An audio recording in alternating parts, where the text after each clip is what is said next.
गीता माना गीत आत्मा का, और ये आत्मा का संगीत उसी मुख पे सुहाएगा और असरदार होगा जिसके जीवन में ये ज्ञान उतरा हुआ होगा। भले पंडित गोसाई किताबें सब में यही गीता का ज्ञान लिखा हुआ था, लेकिन जो लोग बता रहे थे अनुभव में उनके भी नहीं था, इसीलिए हम लोगों को भी फ़ायदा नहीं पड़ा। और अब भी जब हम गुरु के पास आ गए हैं, इस बात पर ध्यान दें कि केवल ये ज्ञान कानों का रस ना बन जाए, पर ये ज्ञान हमारे जीवन में उतरे, हमारे अनुभव में उतरे। गीता सार भी कईयों के घर लगा रहता है।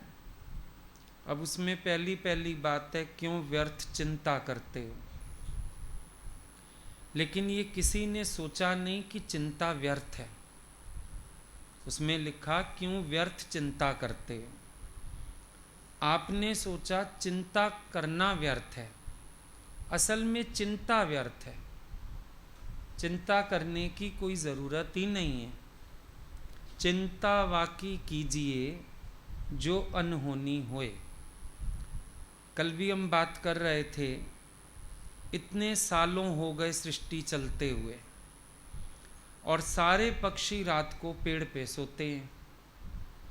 आज तक हमने नहीं सुना कोई पक्षी पेड़ पे सोता सोता गिर गया हो। तुम 6 फुट के पलंग से गिर जाते हो, कईयों का सुनते हैं, रात को करवट ली गिर गए, उठने लगे गिर गए। एक परिंदा अस्पताल नहीं गया कि भाई ये रात को सोता सोता पेड़ से गिर गया है, अब इसका इलाज किया जाए। इतनी बड़ी ज़िंदगी आप सबकी हो गई है, ऐसा केस सुना है कि कोई परिंदा पेड़ से गिर गया हो और उसको चोट आ गई हो। इतना संभालने वाला जब भगवान बैठा है तो चिंता हमारी व्यर्थ हो गई। क्यों चिंता करें, किसके लिए सोचें, क्या सोचें। दरअसल जो हम पढ़ते हैं या जो हमारे कानों से गुजारा भी जाता है, हम लोग उसका विचार करने की कोशिश नहीं करते। अगर हम कोशिश करेंगे तो हमें भी समझ में आ जाएगा कि सारी सृष्टि निराकार परमात्मा के हुक्म से चल रही है। मेरे सोचने से कुछ होगा नहीं, मेरे चिंता करने से कुछ होगा नहीं। ये तो बनी बनाई बन रही, अब कुछ बनना ना है। और ये बात भी शरीर की है, मेरी बात नहीं है। शरीर आया है, शरीर जन्मा है, शरीर अपनी प्रारब्ध लेके आया है, शरीर अपनी प्रारब्ध में वर्तता है। मैं साक्षी, दृष्टा, देखने वाला। और मैं कौन? I am son of God. मैं कौन? मैं आनंद स्वरूप, मैं शांत स्वरूप। मेरी आवश्यकता कुछ है नहीं। लोग जितनी चिंताएं करते हैं, सारा कुछ है तो शरीर से जुड़ा हुआ। अन्नमय कोश की मुसीबत है सारी। कभी खाने की चिंता, पहनने की चिंता। कल भी कोई बात कर रहा था, बिजनेस बदली कर दें, फलाना कर दें। क्यों कर दो? सेविंग कुछ नहीं है। खा बहुत अच्छा रहे हैं, कल अगर कोई दुख आ गया, सेविंग नहीं है। मैंने कहा सेविंग नहीं होगी तो दुख आएगा भी नहीं। जब दहेज नहीं जुटाया, मना मेरे घर बेटी है ही नहीं, शादी करनी क्यों पड़ेगी। पर व्यर्थ चिंताएं हैं ना, सब शरीर की बातों को लेके उलझते रहते हैं, शरीर की बातों में अटके रहते हैं। और इसकी भी प्रारब्ध इसको मिल रही है, बहुत अच्छी मिल रही है। मेरी आवश्यकता क्या है? मैं ज़रा अंतर्मुख होकर विचार करूं, मेरी आवश्यकता क्या है? I have no need. मेरी आवश्यकता कुछ है ही नहीं। श्वास के लिए भी जो वायु चाहिए वो प्राण वायु भी शरीर का धर्म है। मेरी आवश्यकता तो वो भी नहीं है। मैं कितना आनंद में रह सकता हूं अगर अपने स्वरूप का विचार करूं। मेरी जरूरत तो है ही कुछ नहीं। कहाँ है मेरी जरूरत? इसी को खाना है, इसी को पहनना है, इसी को जीना है, सारे झंझट इसी के हैं। मेरी आवश्यकता क्या है? कुछ भी नहीं। मैं सोचूं किसके लिए फिर, जब मुझे कुछ चाहिए ही नहीं। और अब कहो शरीर के लिए चाहिए, ये भी बेचारा सन्यासी है, कुछ नहीं कहता। जितना बटोरते हो, हवस भी मन का स्वभाव है। शरीर को सूती पहना दो, खादी पहना दो, ये रोता है कि नहीं नहीं रेशम के बिना गुजारा नहीं। इसका तो खादी में अच्छा गुजारा होता है, ठंडा फील करता है, कूल रहता है। ये इसकी भी आवश्यकता नहीं। इसकी जरूरतें कितनी हैं बेचारे की? कुछ जरूरत ही नहीं है, सन्यासी है। इसकी भी ज्यादा हलचल नहीं है। मन की हवस के कारण हलचल है, और मन खुद तो ना कुछ यूज कर सकता ना कर सकता, तो वो फिर शरीर का बहाना बना लेता है। चाहिए तो शरीर को भी ज्यादा कुछ नहीं। अब समझो तुम्हारे घर में 25 ड्रेस हो तुम्हारे पास, अलमारियां भरी हैं आजकल सबकी। शरीर को बोलो 2-3 तो इकट्ठी पहन ले, एक पहन के आया होगा ना, 2 पहनोगे पागल लगोगे। इस बेचारे की जरूरत है ज्यादा? अगर ये 2 रोटी खाता है, एक दिन 2.5 तो खिला देखो, हर थोड़ी देर में दुखेगा, वॉमिटिंग सेंसेशन होएगी। अरे कुछ दे दो हजम हो जाए, अरे कुछ दे दो, वॉकिंग करोगे, कुछ करोगे। आधी रोटी भी कहता है फालतू नहीं चाहिए। चप्पल तुम्हारे घर में 3-4 होंगी, एक क्यों पहन के आए? और हमारे यहाँ तो चप्पल पहन के एंट्री नहीं, हमने वो भी बाहर उतरवा दी। छोड़ो, ये चमड़ा भी यहीं छोड़ो। बताओ, विचार करते नहीं है।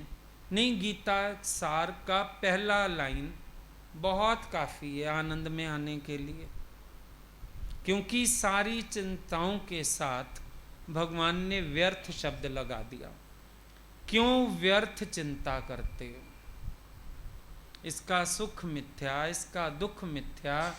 और प्रॉब्लम्स भी जो आ जाते हैं लाइफ में, टाइम टू टाइम उनका सॉल्यूशन भी होता रहता है। कोई फिक्र है? मन तुम्हारा असल में क्या है, ये हर चीज को बड़ा कर लेता है। जैसे न्यूज चैनल वाले होते हैं ना, ऐसे ऐसे वाक्य जोड़ देंगे, ऐसी ऐसी बात कर देंगे कि बहुत बड़ी खबर लगेगी, निकलेगा कुछ नहीं। आज ही मैंने सुबह पढ़ी एक जगह बात, ध्यान गया, मैंने कहा देखूं सही क्या हो गया।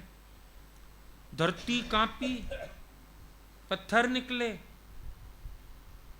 पता नहीं क्या हो गया भाई, भूचाल आया, कहीं क्या हुआ। और पूरा पड़ा तो क्या था, पाइपलाइन फटी पानी की, सड़क हिली होगी, फिर वो टूट गई सड़क, पत्थर निकले। पर उन्होंने इतनी बढ़िया न्यूज बना रखी कि जरूर ध्यान जाए, धरती कांपी, पत्थर निकले। भाई क्या है यहाँ पर, ऐसा क्या हो गया दिल्ली में?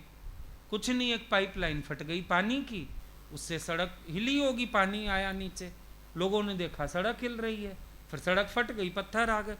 पर ध्यान जाए न्यूज की तरफ, ऐसी न्यूज मेरे को एकदम पढ़ते ही लगा ये मन ने भी कोर्स किया हुआ है मीडिया का। कोई भी बात हो उसको इतने अच्छे तरीके से पेश करता है, तुम चिंता कर ही लेते हो उसकी, ख्याल चला ही जाता है उस तरफ, खबर बन जाती है एक, मतलब एक चिंता का मुद्दा पैदा हो जाता है बिना मतलब। हालांकि निश्चय है, सब कुछ है, देख रहे हो अभी चल रहे हो ना इस मार्ग पर, निश्चय है, माया में भी नहीं जाना, सोच चुके हो अंदर से, फिर भी देखते हो कभी कभी लहर आ जाती है। ये चीज करनी है, कैसे करें? ये लेना है, कैसे लें? चाहे क्षण भर को उठता है ना, हालांकि निश्चय है, फिर भी मन बीच बीच में संकल्प ले आता है, अच्छा नहीं उलझो इसी से, पर थोड़ी देर के लिए ये अट्रैक्ट कर लेता है तुम्हें। अब ऐसे कहोगे गुरु जीवन तेरी, अच्छा दादाजी गाली देते थे, लोग सह लेते थे, अच्छा अभी तो गाली भी नहीं दी तुम्हें, फिर भी मन 10 बार प्यार करेगा, गुरु नहीं पकड़ेगा। कोई नहीं पकड़ के कहता आप बहुत प्यार करते हो, आपने मेरी इतनी तारीफ की, आप अगर कुछ कह दिया, नहीं सुनिए आपने मेरी मूड बिगाड़ दी, आपने मेरी मूड बिगाड़ दी। तो मूड है क्या है, कोई भी बिगाड़ के चला जाए आता जाता, मतलब तुमसे सोच के बात करो, नहीं तुम्हारा मन मीडिया की तरह अखबार छापने बैठ जाएगा। आपको कह दिया फिर हम नॉर्मल हो गए, तो दुनिया में भी था, जिससे तुम्हें नाराजगी तुमने जतला दिया, अगला आगे से चुप हो गया, उसने पलट के कुछ कहा नहीं, तुम्हें लगा मैंने अपनी बात कह दी, अब मेरे कलेजे ठंड पड़ गई। खड़े तो वहीं हो जहां से चले थे, फिर तुम शरीर बन गए, फिर तुम्हें मान अपमान लग गया, फिर तुम्हें बेइज्जती लग गई, फिर तुम्हें 4 लोगों के सामने लग गई, हो सकता है तुम्हारा टेस्ट हो, फेल हो गए। और वैसे सत्संग में हम बोलेंगे चोट सहारे शब्द कीता, ऐसे ऐसे होता है। वाह वाह, कितनी प्यारी बात बोल दी कबीर जी ने, चोट सहारे शब्द की तास गुरु मैं दास। और अभी तो तुम शब्दों के दास हो, शब्दों के दास क्यों? अचानक आता है ना कुछ, एक्सपेक्टेड हो तो टेंशन नहीं होती, अचानक हमला हो जाता है तो ऊपर के श्वास ऊपर, नीचे के नीचे, अंदर के अंदर, बाहर के बाहर। बनाओ ना अपने को, सामने वाले को जतलाने की क्या जरूरत है, अपने को बनाओ। मुझे लगा क्यों, ये क्यों कहते हो, आपने कहा क्यों, अपने से पूछो तुझे लगा क्यों, हक से कह दिया होगा, अपना समझ के कह दिया होगा, अच्छा कोई बात नहीं, कोई बात नहीं, अच्छी लगी होगी, कह दी होगी। और वैसे भी तुमने जो अपनी बुद्धि से किया, आगे कैसे सीखोगे? जितना कैच कर पाए उतना काम किया ना, अब उनके लेवल से सोच पाओ, उसके लिए उनकी सुननी पड़ेंगी। तुम ताला मार देते हो सीखने के भाव को। रिएक्शन ये होना चाहिए, सच में जहां से आप सोच पाए अभी वहां से नहीं सोचा गया, कमी रह गई, और ध्यान रखा जाएगा, और एटीट्यूड कैच करना होगा, किस समय क्या कैलकुलेशन चलती है।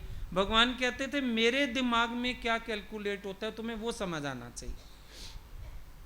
किसी परिस्थिति में मैंने क्या क्या कैलकुलेट करके निर्णय दिया, तुम्हें मेरे दिमाग की कैलकुलेशन सीखनी है। अब अपनी बुद्धि गवाओगे तो गुरु के दिमाग की कैलकुलेशन सीखोगे, पर अगर अपने ही दिमाग को आगे रखोगे, हाँ इतना तो कर दिया ना मैंने, जितना कर दिया वो काफी नहीं है, मत पर और साकार के मिलने का फायदा यही। अब गीता में भगवान कहते हैं आत्मा में मन बुद्धि तद्रूप कर, हम कहते हैं आत्मा में तद्रूप होना कठिन है, गुरु में तद्रूप होना सरल है। मन बुद्धि गुरु में तद्रूप हो सकती है, उनको जीना कैसे सीखोगे, उनके सोच से सोचना कैसे सीखोगे, ये भी तो तुम्हें विचार करना है कि उनकी सोच से मैं कैसे सोच सकूं।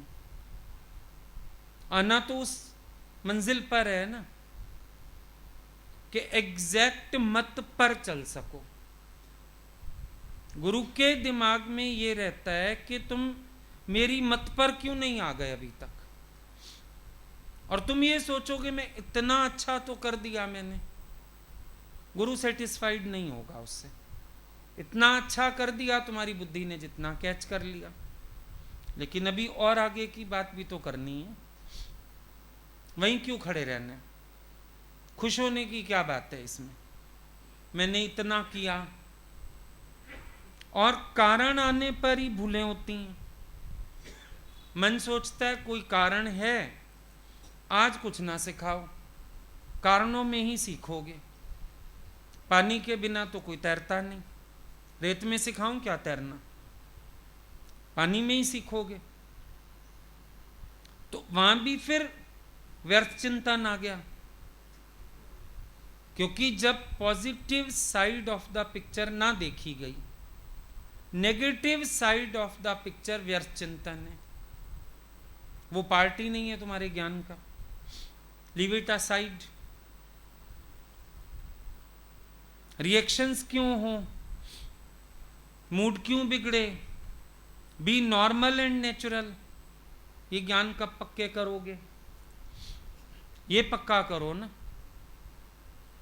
बात का तत्व पकड़ो ना। अब देखो किसी को तुम्हें समझाने बैठा दें, कितना अच्छा समझ देते हो, उनके शब्द नहीं पकड़ने, तत्व पकड़ना। कारण आने पर तुमने क्या पकड़ा? शायद इतना ब्लाइंडनेस आ जाती है उस समय, या ब्लैंकनेस आ जाती है कि तत्व तो नजर ही नहीं आता बात में, शब्द ही शब्द गूंजते हैं दिमाग में। कभी ये भी अनुभव करके देखना। ये बात लेक्चर में बहुत इजी है, गुरु का शब्द ना पकड़ो, तत्व पकड़ो, एक्सपीरियंस करो। उस समय तत्व मिलता है? नहीं मिलता, क्योंकि अहम इतना प्रबल हो जाता है, वो तत्व को पकड़ने ही नहीं देता। वो सिर्फ ये बोलता है मैं गलत हुई कहाँ, मैं गलत हुई कहाँ, मुझे ऐसे कह दिया, मुझे वैसे कह दिया, मेरे से ऐसी बात हो गई। वो तत्व दिख ही नहीं रहा है। क्यों? उस समय थोड़ी देर के लिए विवेक धूमिल हो जाता है।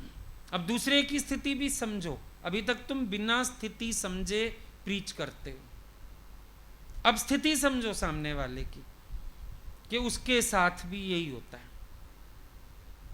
थोड़ी देर के लिए विवेक काम नहीं करता, उस समय सिर्फ हम शब्दों में घूम जाते हैं। आप सोचो ना, कबीर को क्या मुसीबत पड़ी थी बोलने की। चोट सहारे शब्द की तास गुरु में दास। अनुभव किया होगा शब्द की माया बहुत बड़ी, बहुत बड़ी माया है शब्द की। और ये ऐसी प्रतिक्रिया कर देते हैं शब्द अंदर पहुंच के, कि अगर तुम्हारे पीठ पर डंडा मार दें, थप्पड़ मार दें, शायद सह जाओ। पर जो ये शब्द मार दें ना अगर उठा के, ये तुम्हें तड़पा देते हैं, बहुत बुरी तरह तड़पा देते हैं। ऐसा क्यों कह दिया, ऐसा क्यों बोल दिया, मेरी तो मिस्टेक ही नहीं थी, मेरी कोई गलती नहीं थी। गलती तो ठंडे दिमाग से समझ आती है। उबलते पानी में तो इलायची भी नहीं दिखती अगर अंदर डाली हुई हो। पूछना पड़ता है, चाय के लिए पानी उबल रहा है, खोलता है ना जब, पूछना पड़ता है इसमें इलायची डली हुई है क्या, या डालनी है, क्योंकि नजर ही नहीं आ रही। या तो गैस बंद करो, रखो, पानी थोड़ा ठंडा होए, खौल आने बंद हो, फिर दिखेगा इसमें दाने इलायची के हैं। जब दिमाग खोलने लगता है अहंकार से, तत्व कहां मिले, मिलता ही नहीं। और जब हम बात कह लेते हैं अपनी, अब बदले की भावनाएं भी कई तरह की। एक बदले की भावना टिट फॉर टैट, एग्जैक्ट, पर हर जगह वो चलता नहीं। तूने मुझे ऐसे कहा, ले मैंने भी कहा, तूने बोला मैंने भी बोला। अब कहीं कहीं बदले की भावना का रूप फर्क है। हमसे कोई बड़ा है, आदरणीय है, हम वहां पलट के वो शब्द नहीं बोल सकते, तो सिर्फ हम अगले को रियलाइज करवाना ही बेहतर समझते हैं कि हम रियलाइज करवा दें, अगला चुप हो जाए मेरी सुन के, तो फिर मेरी मूड सही हो जाती है। और अगर सामने वाला समर्थ है और एक बार सामर्थ्य दिखा दे, वहीं दोबारा झाड़ पट्टी कर दे, फिर क्या हाल होएगा। ये ना सोचना सामने वाले की चुप्पी ये मतलब है कि उसको अपनी गलती लग गई।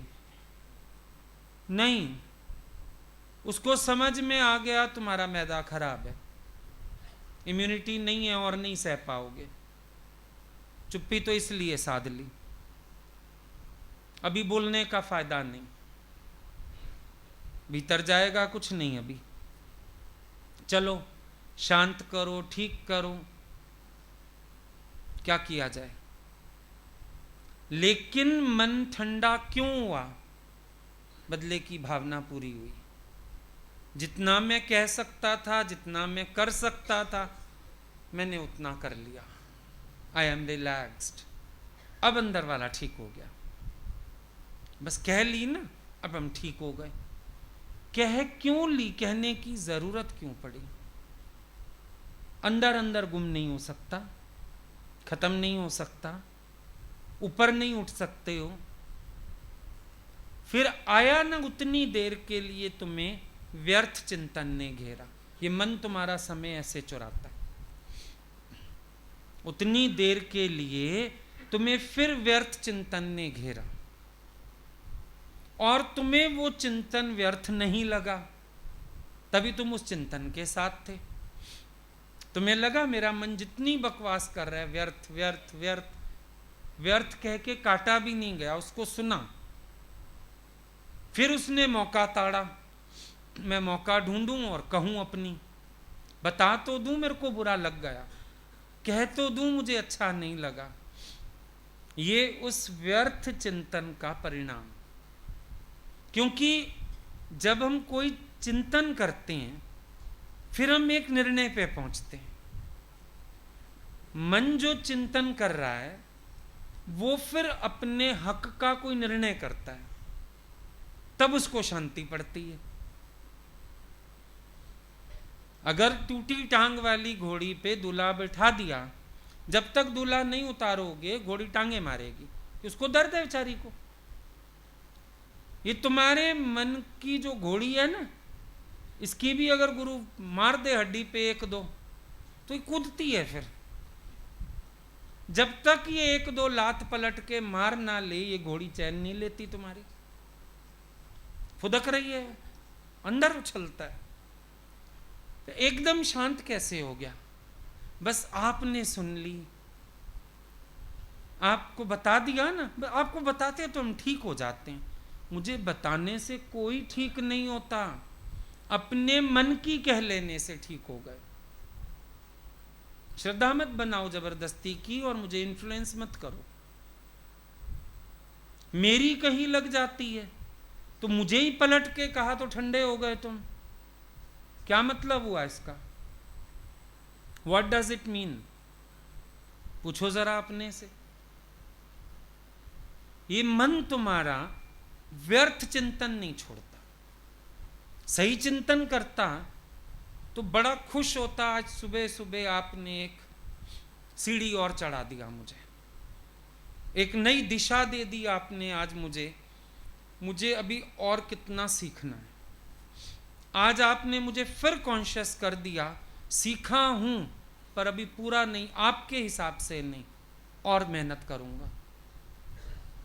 अगर ये चिंतन सकारात्मक होता, पॉजिटिव होता, तो बड़ा खुश हो जाता कि सुबह सुबह एक सौगात दे डाली आपने।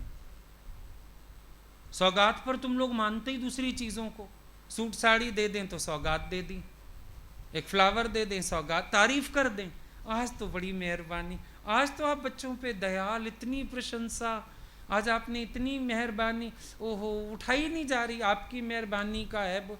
मेहरबानी तो ये करी, विकार दिखाया, मेहरबानी तो ये करी, तुम्हें फिर कॉन्शियस किया, मेहरबानी तो ये करी, तुम्हारे से जो लापरवाहियां हो रही थी अटेंटिव किया। क्योंकि गुरु 10 बार गलतियां पीता है, 11वीं बार बोलता है, ये भी याद रखना। ये मत सोचना गुरु तुम्हारी तरह बड़ा शॉर्ट टेम्पर्ड है, एक बात ही सामने आई और वो शुरू हो गया। Don't misunderstand your master. याद रखना गुरु 10 बार पी लेता है, मौके ही छोड़ता है, हो सकता है एक आध बार लापरवाही हुई हो, 2 बार 3 बार, पर जब वो 10 बार देख लेता है तो समझ जाता है इस तरफ शायद थोड़ा लापरवाही शुरू हो गई है। फिर एक दिन डंडा उठा लेता है, फिर सही चलने लगते हो। लेकिन उसमें भी बड़ा इज्जत बेइज्जती के सवाल पता नहीं क्यों आ जाते हैं। अब अमृत वेले में ही तो अमृत पिया जाता है। कहते सुबह सुबह एक झाड़ दिया आपने, अमृत वेला सतनाम बढ़िया ही विचार। मुझे लगा अभी दिन चढ़ाई है, दिमाग अच्छा होगा, बात सीधी अंदर चली जाएगी, अमृत वेला है। मुझे क्या पता बर्तन उल्टा पड़ा है अंदर। हाँ, मुझे तो लगा अमृत वेला है, आपने सुबह सुबह ऐसा कह दिया। भगवान तो बोलते थे त्योहार मन गया सवेरे सवेरे, तुम बम शाम को फोड़ोगे, मैंने सवेरे फोड़ दिए। दिवाली वाले दिन कभी कभी पड़ जाती थी डांट, कहते थे मैंने पटाखे चला भी लिए, सबकी पूंछ में आग लगा दी, अब बजते रहेंगे सारा दिन। हंसते थे कभी कभी। लेकिन बात यह है जो समझने की है, वो कैच करो बात। ये व्यर्थ चिंतन क्यों आता है? सही चिंतन आए, सही विचार हो, व्यर्थ चिंतन क्यों आता है हमारे अंदर? कभी शरीर का चिंतन, कभी बातों का चिंतन, कभी खाने का चिंतन, कभी पैसों का चिंतन। क्यों आते हैं ये चिंतन अंदर? तुम्हारे पास इतने स्ट्रांग विचार होने चाहिए कि मन की कोई भी बात एक क्षण से ज्यादा ठहरे नहीं। मान सकते जिज्ञासु अवस्था में आती हैं बातें, आती हैं, मान सकते हैं क्षण भर को लहरें उठती हैं, लेकिन उसका प्रभाव नजर क्यों आए? किसी को भी क्यों नजर आए? तुम्हारे पास कोई खड़ा होगा तो नजर आएगा, तुमसे कोई बात करेगा तो नजर आएगा, पता चल जाएगा, या पता इतना वशो के शो हो जाता है या जान के शो करते हो, ये भी चेकिंग करो अपनी। या तो इतना मन के अधीन हो, गुलाम हो कि हो जाता है शो, ये और बुरी बात है। और उससे भी बुरी बात है कि हम सिर्फ शो करके दिखाना चाहते हैं। दोनों बातें गलत हैं। शो करने की तो बात ही नहीं है। तुम्हें कितनी बार ये बात समझाई कि आवे में जिस घड़े ने धुआं बाहर निकाल दिया वो कच्चा रह गया। धुआं बाहर निकला मना वहीं से क्रैक है, जहां से धुआं बाहर आया। धुआं बाहर आना ही नहीं चाहिए। क्यों आए? जिस घड़े का धुआं बाहर नहीं आया वो पकने लगा, जिसका धुआं बाहर आया वो कच्चा रह गया। नामदेव बेचारा ऐसे ही फंस गया, कच्चो रे कच्चो, कच्चो रे कच्चो। लेकिन एक बार गलती करी, कच्चापन आया उसके अंदर, गलती हुई उससे, उसके बाद वो सीख गया। गोरा कुमार को बुलाया गया, उसने सिर में उसके मार के देखा और जान नामदेव को विक्षेपता उठी, सिर्फ मन में विक्षेपता उठी। लगा ये कोई तरीका है क्या संतों को परखने का? जरा सा मुंह टेढ़ा किया, गोरा कुमार ने शोर मचा दिया, कच्चो रे कच्चो, कच्चो रे कच्चो, कच्चो रे कच्चो। कच्चा है ये। पर नामदेव ने फिर मेहनत की। नामदेव ने पकाई रोटी, कुत्ते ने उठाई। रोटी बनाई, हाथ जोड़ के बैठा था, भगवान को भोग लगा रहा था। संकल्प से। कुत्ता झपटा, रोटी उठा के भाग गया। नामदेव ने पकाई, रोटी कुत्ते ने उठाई। चिंतन नहीं आया कोई। इतनी ब्रह्म दृष्टि हो चुकी थी, पीछे घी का कटोरा लिए जा रहे। स्वामी रूखी तो ना खाओ। स्वामी लोग देख रहे हैं, पागल हो गया, कुत्ते के पीछे भाग रहा है, स्वामी स्वामी करता। स्वामी रूखी तो ना खाओ, थोड़ा घी तो लेके जाओ। और रूप अपना क्यों मुझसे छिपा रहा? तेरा मेरा एक नूर, फिर काहे को हजूर? तूने शक्ल बनाई है स्वान की, मुझे ओढ़नी ओढ़ा दी इंसान की। स्थिति को प्राप्त किया ना। और तुम्हें एक गुरु में भगवान देखना भी मुश्किल। नाम डाल दिया सबने। गुरु जी के समय सब भगवान जी बोलते थे, अब अंग्रेज आ गए, गॉड जी बोलते हैं। गॉड जी गॉड जी गॉड जी।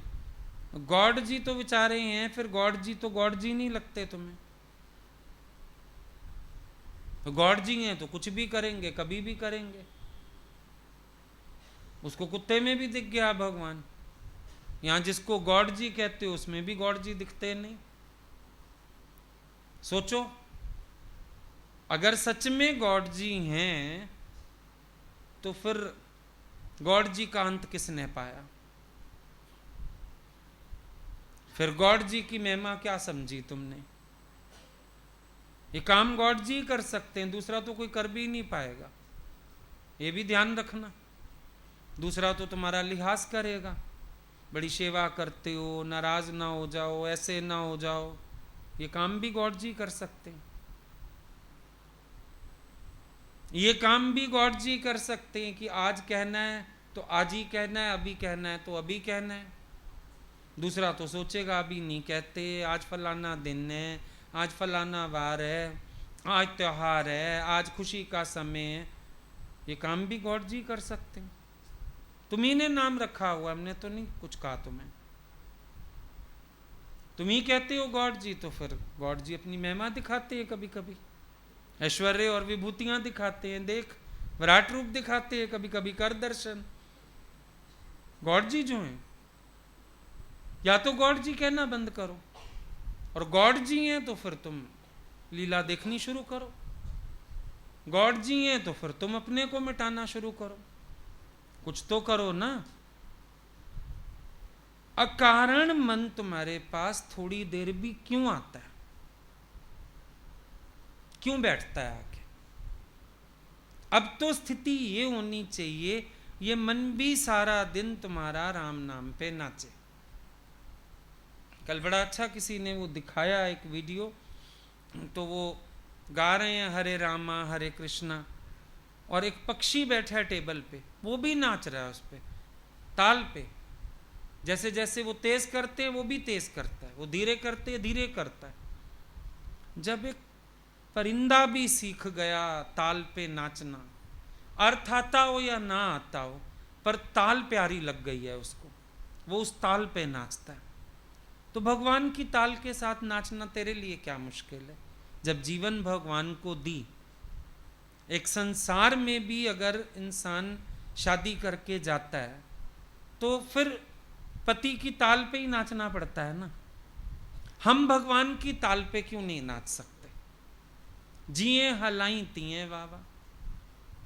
और कितनी बार दृष्टांत सुना होगा, शिष्य आया, हमेशा आपके साथ रहना चाहता हूं। गुरु ने दो बातें बताई थी, यादें? भला जी और भूला जी। बस फिर गुरु ने भी कोई हुक्म दिया, कह दो भला जी। कह दिया तुमने गलत कर दिया ये, बोलो भूला जी। आज भूल हो गई, कल ध्यान रखूंगा, छुट्टी। पर वो भूला जी मैं कभी भूला जी नहीं हो सकता। इस मैं को हटाओगे तो भूला जी निकलेगा। कह दिया गुरु ने बड़ी आसानी से। और एक और समझाई थी बात उसको, बेटा साथ रहेगा, कई मानवीय दोष नजर आएंगे, उस तरफ आंख ना करना, नहीं फिर मेरे को साधारण देखने लगेगा, फिर नहीं निभा सकेगा मेरे साथ। शरीर है ना, तो कई मानवीय गुण दिखने लगेंगे तुझे, उधर दृष्टि उठाई तो फिर फंसेगा। क्या जाता है दो छोटा शब्द, पर सतत अभ्यास के बिना जीवन में नहीं आने वाला ये भला जी और भूला जी। क्योंकि मन कहता है मैं भूला जी कहां हूं, मैं तो ठीक हूं। इसको भूला जी मनवाने में ही बड़ी मेहनत लगती है। ये मैं भूला जी नहीं कहने देता तुम्हें, कहेगा ऐसे कैसे कह दूं। तर्क वितर्क, ये तार्किक बुद्धि, अब इसका कोई काम नहीं है। तर्क देने वाली बुद्धि का कोई काम नहीं, क्योंकि जहां तर्क होता है वहां वितर्क भी होता है, और जब तर्क का इस्तेमाल करते हो तो वितर्क ज्यादा इस्तेमाल होते हैं, क्योंकि आप डिफरेंशिएट नहीं कर पाते तर्क और वितर्क में। इसीलिए ये तार्किक बुद्धि लय हो जानी चाहिए। इस समय तुम एक इमोशनल माइंड लेके चलो, जिसमें समर्पण, सहजता, रिलैक्सेशन, क्योंकि कहीं भी तुम अप डाउन होएंगे, ये श्रद्धा में छोटी छोटी गांठें आती हैं।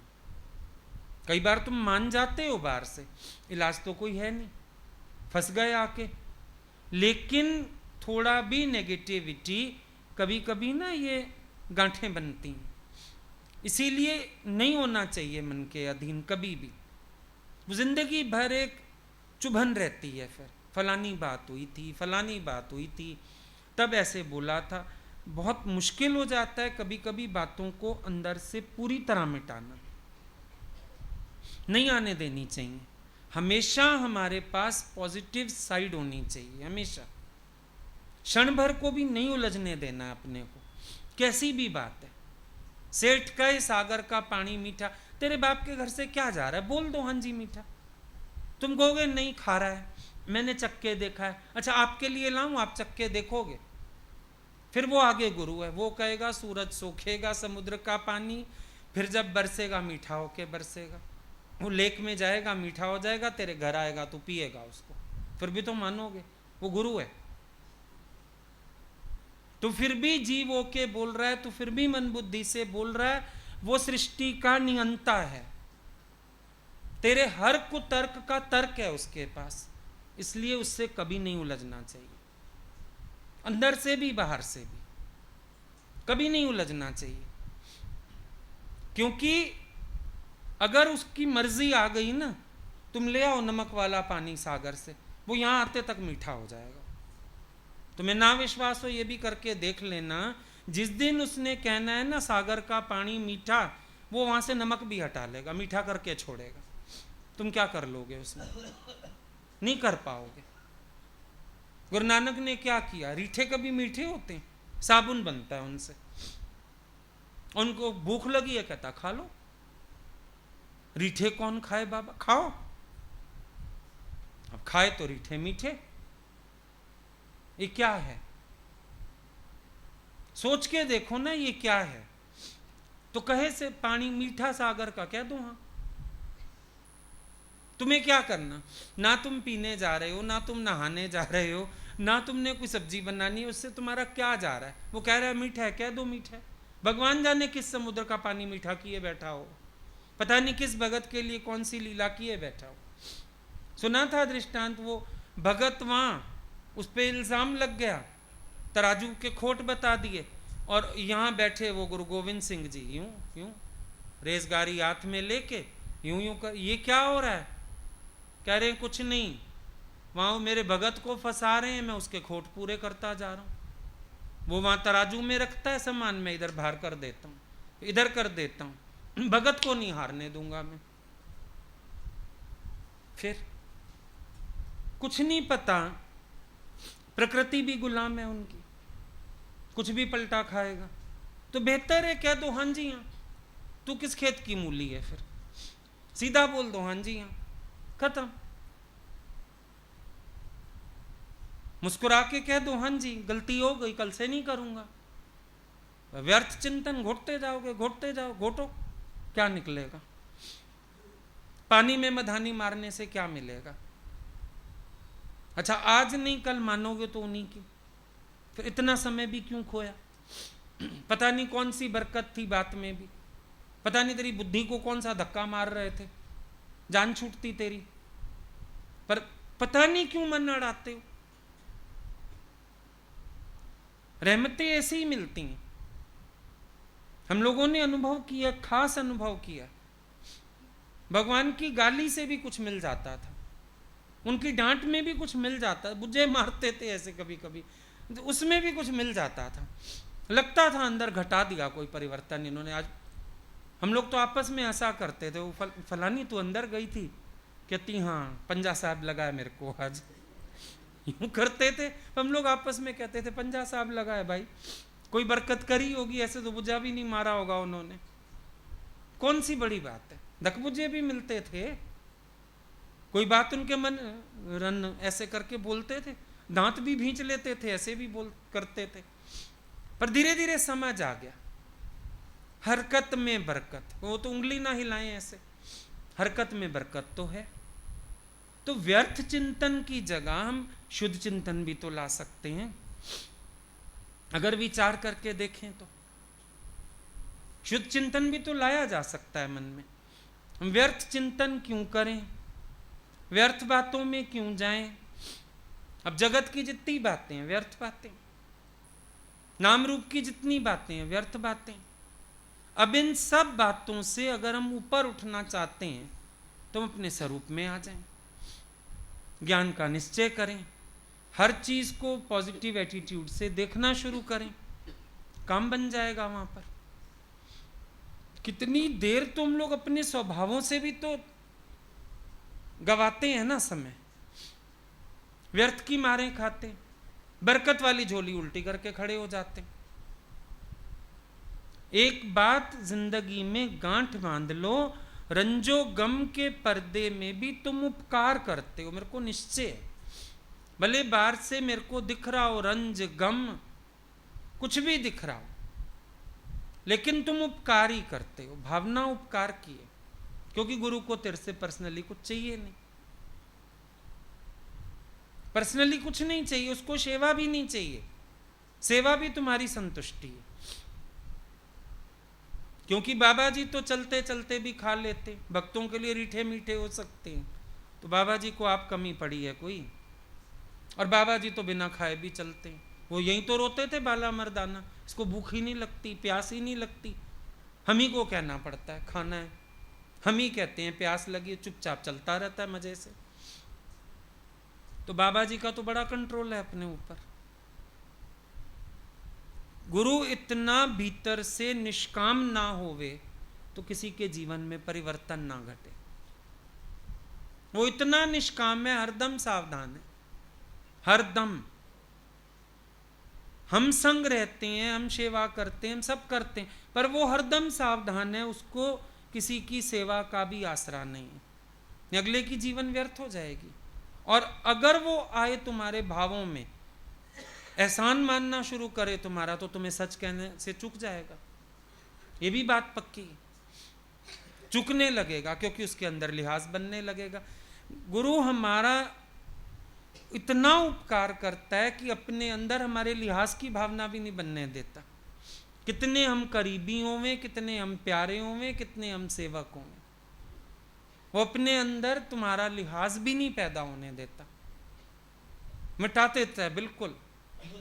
एक ही भाव है, मेरा गोलू यार मेरा ध्यान रख रहा, बस मेरा गोलू यार मेरी सेवा कर रहा है, किसी का लिहाज ही नहीं बनने देता वो अपने अंदर, नहीं सच बोल ही नहीं पाएगा। अब ये तो मेरा सेवक है, ये तो मेरा प्रिय है, ये तो मेरा नजदीकी है, और भगवान को भगवान हम आपके इतने करीबी हैं, वो तभी तो मारा। अपने बच्चे को ही मारा जाता है, पड़ोसी के यहाँ कौन मारने जाए? तुम मेरे करीबी हो तो मार ज्यादा खाओ। तब हमको समझ आता था इनके अंदर रत्ती भर लिहाज नहीं, कोई पूरा वारा जाए उनके ऊपर, और वो फिर जब सत्संग में खाल उतारते थे तो कुछ ना छोड़े। शुरू में ताजुब लगते थे, अपने लिए भी, हम भी कहते थे भगवान आपको पता नहीं चलता, आप इतना प्यार करते हो, और वहां सत्संग में तो आप बोले मैं पहचानती नहीं किसी को, मुझे दिखता ही कोई नहीं।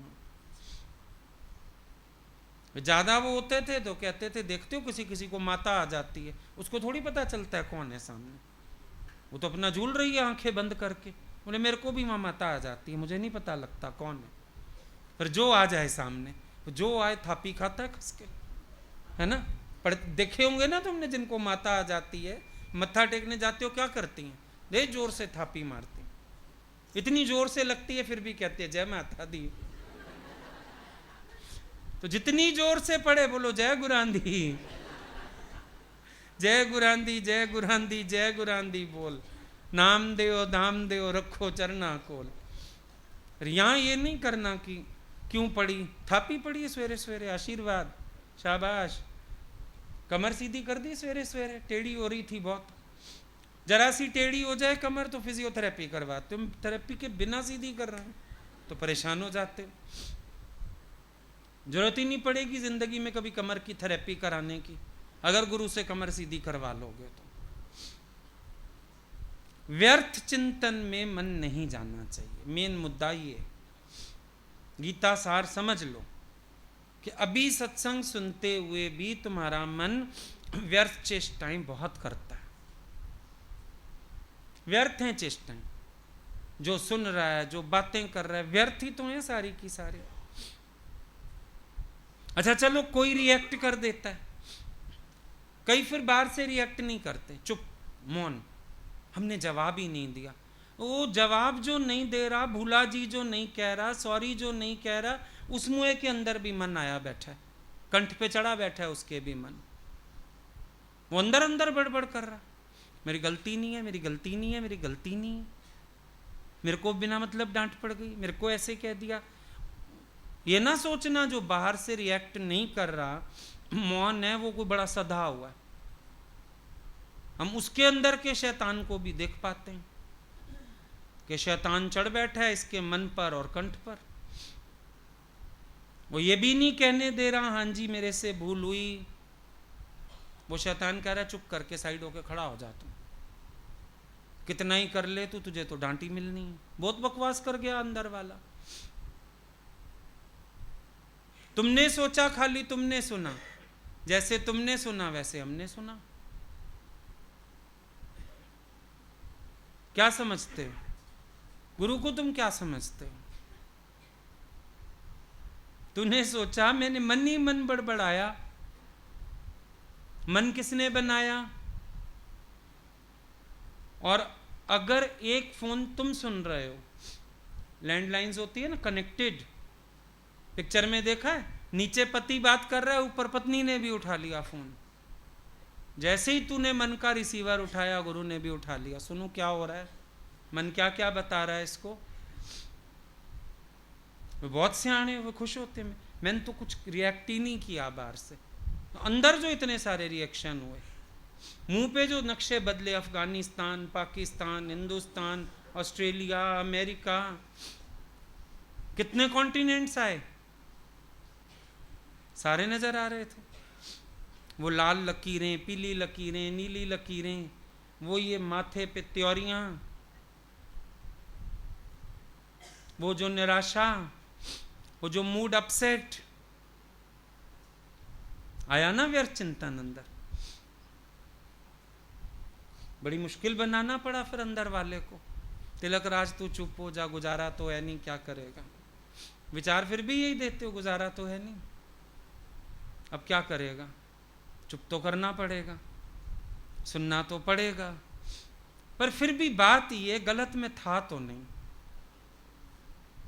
फिर भी बात यही है, वो कहती है ना, बात फिर भी यही है, तेरे को सब्जी काटनी नहीं आती, रन डर गई चाकू से, भाई मेरी बहू मेरा कत्ल ना कर दे, पर फिर भी कहती है तेरे को सब्जी काटनी नहीं आती इसलिए चाकू दे दे।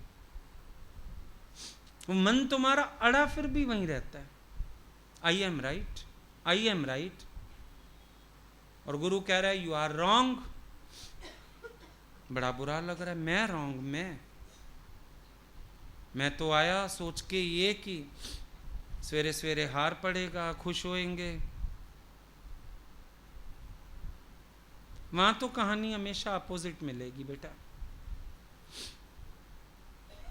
एक लड़की आई सुबह सुबह, एग्ज़ाम देने जा रही थी, वहाँ गुरुजी के पास ही रहती थी, इंटरव्यू था कहीं बैंक में। भगवान ही बोलते थे यहाँ रह के जॉब कर लो, सत्संग भी मिल जाएगा, घर वालों को भी शांति हो जाएगी, नौकरी कर रही है,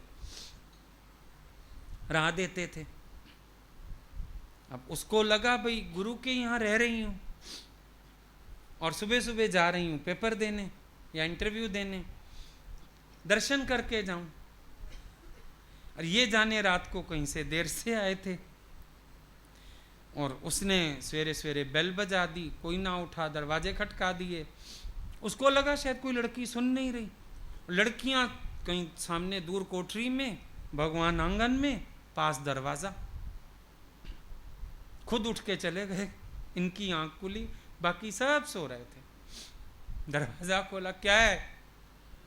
गुरुजी आज एग्जाम है, ऐसा। इसने जो कहानी सुनाई और उन्होंने फिर कर दिया स्वागत सारा। ये भी लिहाज ना किया पेपर देने जा रही है, इंटरव्यू देने जा रही है, मरी का होगा क्या। उनको जो कहना था कह के उन्होंने दरवाजा ठां बंद किया, कुंडी लगाई, आके फिर सो गए। शाम को हुआ सत्संग, मुझे अभी तक याद है, कैनॉल कॉलोनी में सत्संग था शाम का। आए भगवान सीधे शाम को ही आए सत्संग में, दिन में नहीं चले। आके बैठे, सोफा था उसका, वो माई भी सामने सामने, लड़की जैसे बैठी है ना ऐसे सामने, बिल्कुल सोफे के पास।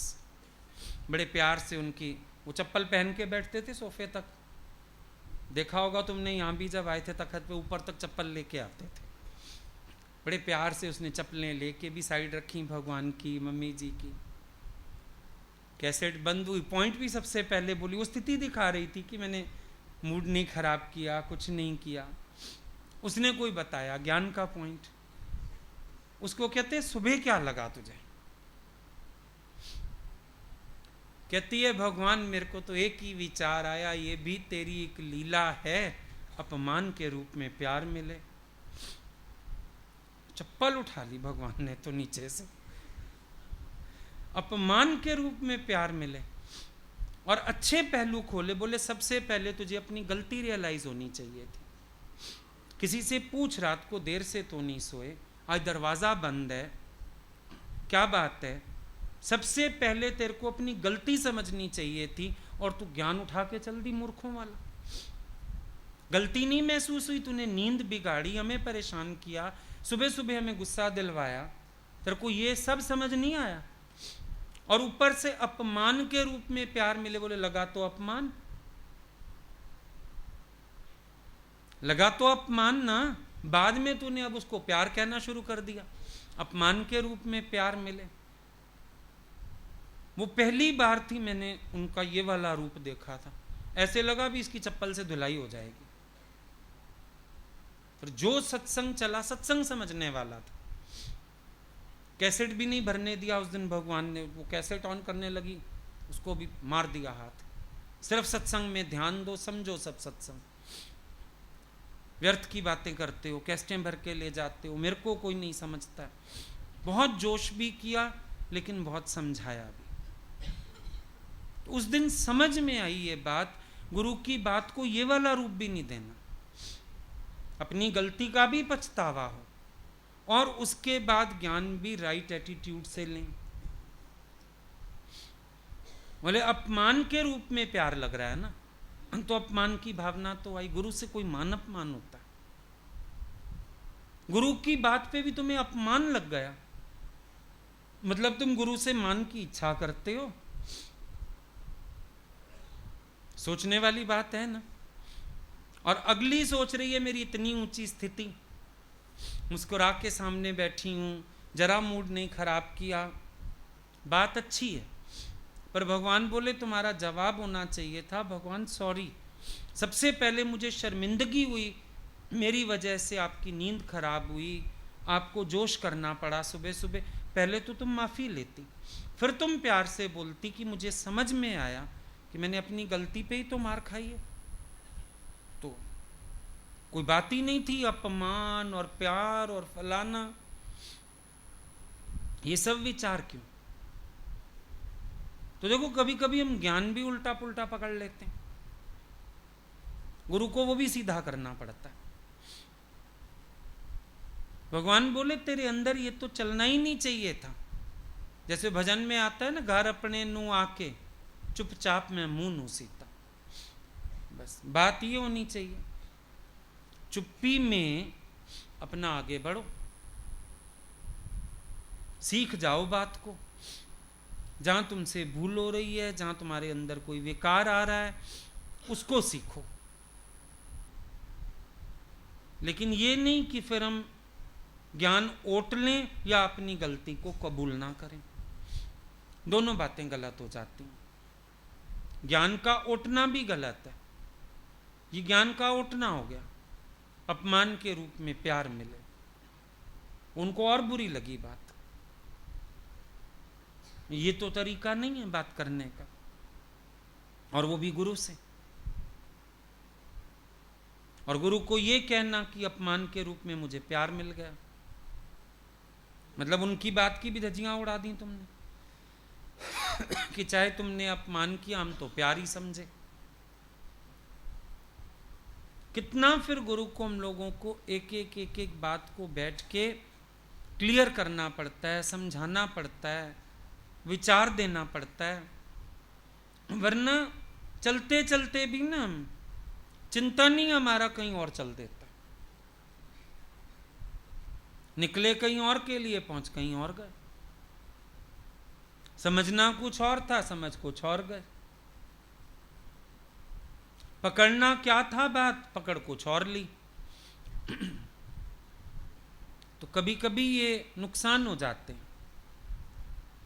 Right attitude, right understanding, right view, right knowledge, right vision, इन सब चीजों की जरूरत हो, राइट आउटलुक, इन सब चीजों की जरूरत होती है। जहां से रॉन्ग होने लगो वहां से तुरंत अपने को चेंज करो। जहां अंदर वाला ऐसे ऐसे होने लगे, तुरंत अपने को पकड़ो कि मेरा चिंतन गलत हो रहा है, मेरी दिशा गलत हो रही है, मैं ये घोट के कहां पहुंच जाऊंगा, क्या घोट रहा हूं, क्यों घोट रहा हूं, कहां तक वो मुझे बार बार समझेंगे और मुझे समझाएंगे। वो स्थिति कब आएगी, मैं पहले से ही समझाऊंगा, नौबत ना आए समझाने की, नौबत ना आए फिर बात कहने की। हर क्षण आनंद में जाना चाहिए। कल भी बात चली, मैं राजी ही राजी हूं, मैं प्रसन्न चित्त हूं, मैं स्वस्थ चित्त हूं, मेरे अंदर कोई शिकायत नहीं है, दादा की तरह कसम उठा लो। कितनी कल बातें चली सुबह, और सबने बोला सत्संग बहुत अच्छा था। फिर धारण हुआ। जब तुमने कल कसम खाई थी नाराज ना होने की, फिर आज तुम्हारे अंदर कोई ख्याल कैसे आ गया? कल ही तो कसम खाई अभी, मतलब वहीं खाई थी, घर नहीं लाए ना उसको, कसम को। और यही अभी पिता की, भाई की, पति की कसम खिला दो, वो याद रहेगी ना जी मैंने कसम खाई हुई है। और ईश्वर की दरबार में खाई कसम की कोई वैल्यू ही नहीं। तुमने नाराज ना होने का कसम उठाया, तो बस फिर मुस्कुराते रहो, हर बात में खुश रहो। तो ये जो गीतात्मा का है ना, ये गुरु समझा सकता है प्रैक्टिकली। थ्योरी में तो बहुत जगह लिखा हुआ, लेकिन गुरु के पास आके जीवन में उतर जाता है। गीतात्मा का स्थिति हो जाती है इस पे, और जीव भाव की सारी लक्षणा खत्म होने लगती है। ठीक।